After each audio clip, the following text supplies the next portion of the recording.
Oracle Arena is alive and roaring as we get set for Game 7. When I say Game 7 2016 NBA Finals, what comes to mind? No doubt you'll probably think of Cleveland versus Golden State. Warriors blowing a 3-1 lead, LeBron's chase down block and Iguodala, Kyrie's dagger. Maybe you think of Steph Curry getting locked down by Kevin Love in the clutch, or LeBron on the ground in tears after winning the game, simply overwhelmed by the moment. There are quite a few iconic and memorable moments that come to mind when one thinks about Game 7 of the 2016 Finals, one of the greatest NBA Finals games in history. However, what you perhaps don't remember, or at least don't immediately think of, is the extraordinary performance put on by none other than, drumroll please, Draymond Green. Yes, that's right baby. This is a video dedicated to appreciating Draymond Jamal Green Sr. and the near pitch perfect performance he put on in Game 7 of the 2016 NBA Finals. Now, don't think for a second that I'm any kind of Draymond fan because no. That assertion couldn't be further from the truth, something I'm sure that will become quite self-evident with how much I insult the man in this video. I really just don't like the dude. His jump shot is disgusting. He has a literal head of a donkey. He flops, he's exceptionally arrogant, which he can't come close to backing up with his performance on the court. Always screams, whines and cries about nothing to the refs, and, as a little cherry on top, the fuckhead has been responsible for many dirty plays, including an apparent tendency to claw at opposing team superstar players' eyeballs in the playoffs. And, for good measure, he's also kicked Steven Adams in the Kiwis, twice. I ask you, what kind of monster commits such a malicious act to someone with a beautiful smile like that? However, this channel isn't a place for my opinion, of course not. Just like the news, this is a place for facts and the unbroken truth. And in this instant, the truth of the matter is that Draymond had an amazing Game 7. And one does not simply not show respect for that. It was in this critical Game 7, of the NBA Finals mind you, the Warriors found themselves in quite the predicament. You see, out of nowhere, they were suddenly on the cusp of becoming the first team in NBA history to blow a 3-1 lead in the finals, and in front of their home crowd no less. Not exactly a historical feat you want to be remembered for, but yet, only 1 week earlier, it was looking like the Warriors were having the perfect storybook season. 73 wins during the regular season. A new record, the most in NBA history. Steph Curry becomes back-to-back MVP, unanimous, first time in NBA history. Steve Kerr, Coach of the Year, no worries. Warriors fall to 3-1 deficit in the conference finals.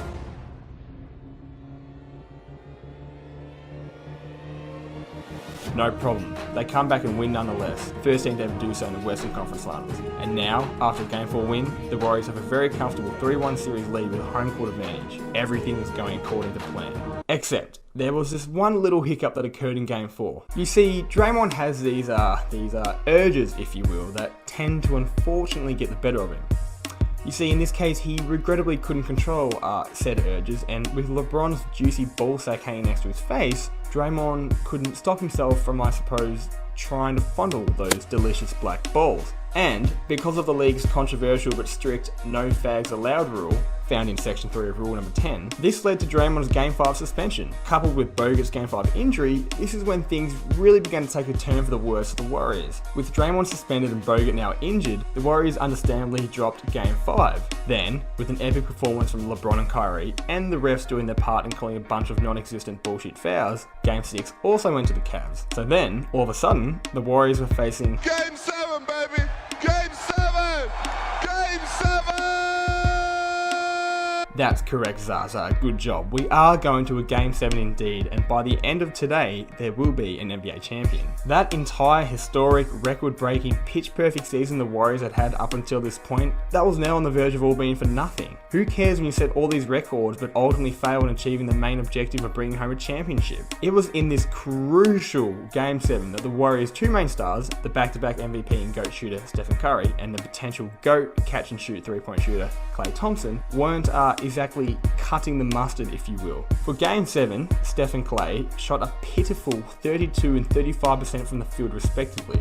Those percentages are pretty damn shit, and when you've got LeBron going for a 27-point triple-double in the same game, and Kyrie doing Kyrie things, then you cannot realistically expect to win that game. Unless, of course, you happen to have an unexpected hero standing by. Evidently, the pressure of playing in a Game 7 of the NBA Finals was just too much to bear for the light-skinned brothers. The spotlight they found themselves under was shining too damn bright. With Steph choking on what I can only assume to be Ayesha's pubic hair, and Klay looking like he may have hit the pre-game ganja just a tad too hard, and with role players like Festus Ezeli contributing literally fuck all, like bruh, you're a 6'11" starter and you can't give us more than 1 rebound, to put it mildly, the Golden State Warriors were looking a little bit rooted. They needed someone to step up and to step up now. They needed a savior, a hero, somebody, anybody to prevent their season's collapse and bring home the championship. In response, they got Draymond Green.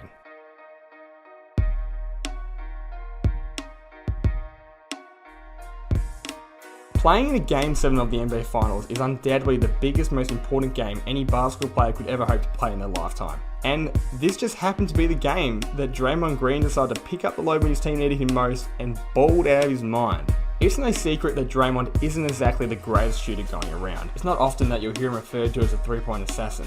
Sharp shooting has just never been a particular strong suit for Draymond. I don't know why he's waiting. Wait till the second shot. And these past couple seasons, he's done the unthinkable and began shooting even worse. And that's with defenses literally ignoring his existence beyond the three-point line. It is quite the rare sight these days to see him hit even a single three. One only merely needs to look at how this dude shoots the ball, all hunched over like he's an old man that shit his pants. Of course, the meme of how Draymond shoots like he's got a backpack on comes to mind. Holy Jesus. What is that?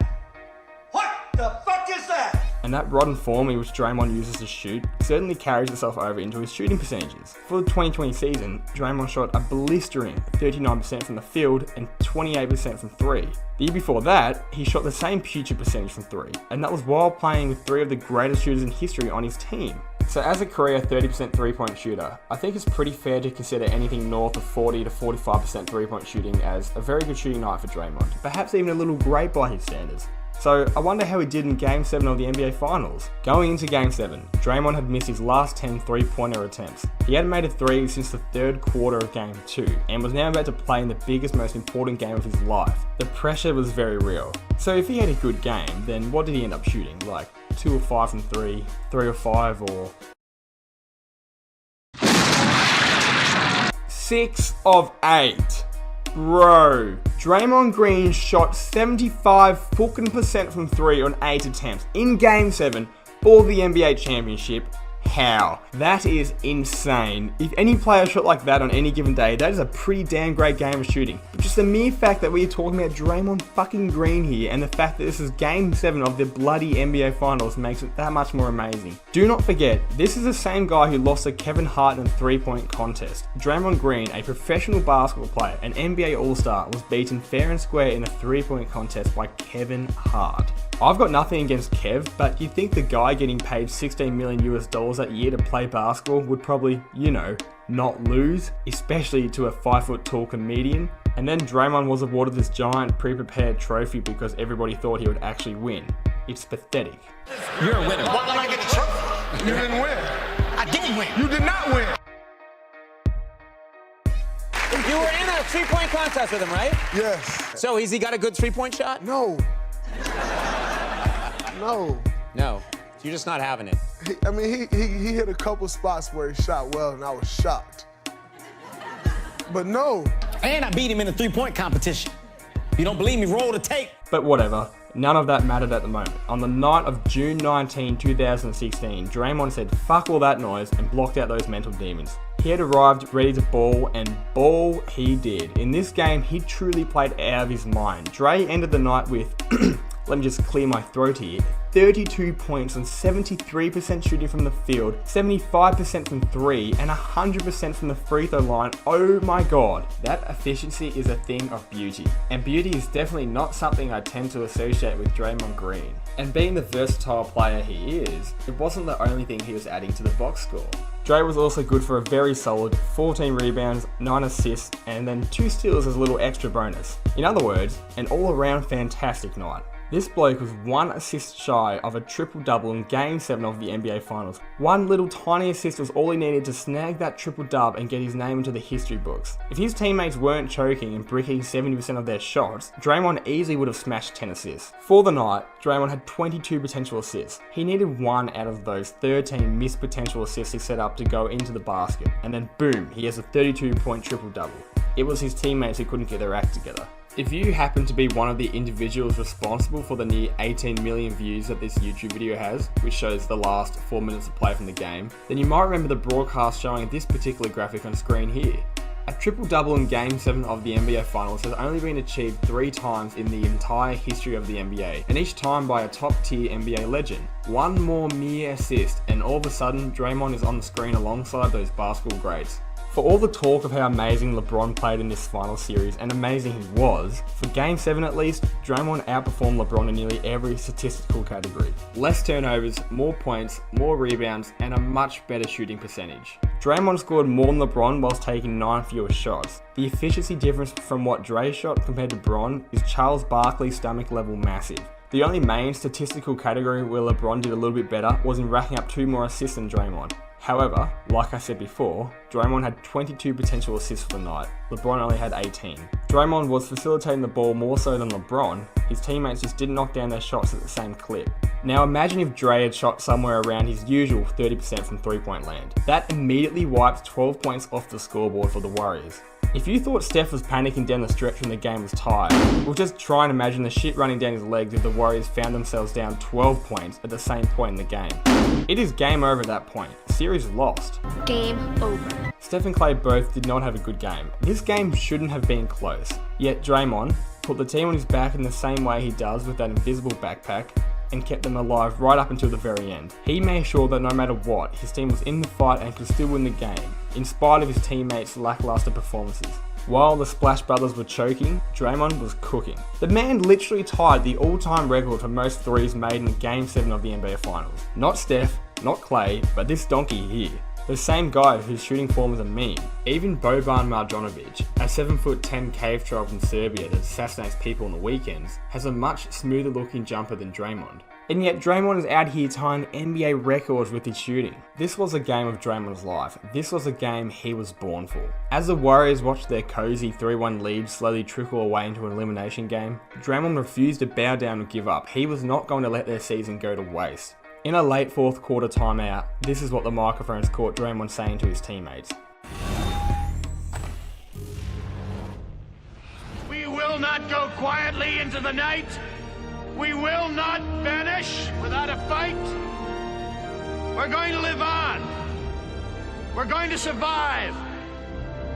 Today, we celebrate our national championship. But ultimately, as fate would have it, despite performing well and truly above his role and outperforming any and all reasonable expectations anyone had for him, he still couldn't will his team to the win. Dre was the reason that this ball game hung the balance up until the final moments and not a blowout win by the Cavs. Draymond was such a critical source of so much of the Warriors' offense that night. It just cannot be understated how much this team needed him.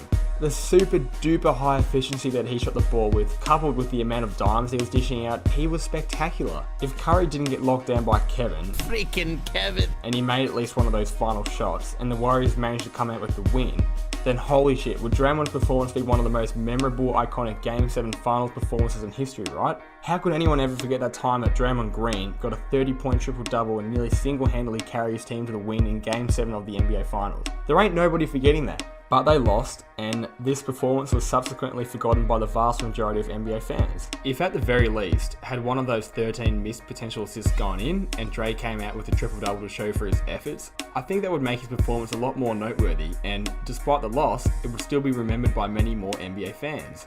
Instead, failing to get the triple-double, and especially because his team failed to get the win, this performance very quickly became one of the most underrated, underappreciated finals performances for a very long time. 73% from the field, 75% from 3, 14 rebounds, 9 assists. These numbers are disgusting. These days, Draymond may be a meme. He had his normal triple single. But on this night, he was anything but.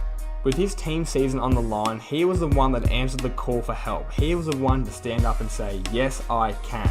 Yes, I can! Even though he looks like more of a fat donkey than a hero, on this particular night, he sure played like a hero. But alas, when the final siren sounded, the Warriors found themselves down 4 points. What should have gone down as a legacy-defining performance that immortalised Draymond for the ages, one that likely would have ensured that Draymond walks away with the Finals MVP, became nothing else but a valiant effort all in vain. A great wasted performance that will go down as nothing more than another footnote in the history books of the NBA. When the common NBA fan thinks of this game, the vast majority will think LeBron, Kyrie, and Steph, but not poor old Draymond and the heroic performance he put on. You may not like Draymond, I know I fucking don't, but forget all the dirty plays and how it looks like Donkey from Shrek for just 1 second and take a moment to appreciate the true greatness he put on display in Game 7 of the 2016 finals. And given the path of regression he's been on for the past 4 years, I doubt very much we'll ever get the chance to see such a great performance on the biggest stage from him ever again.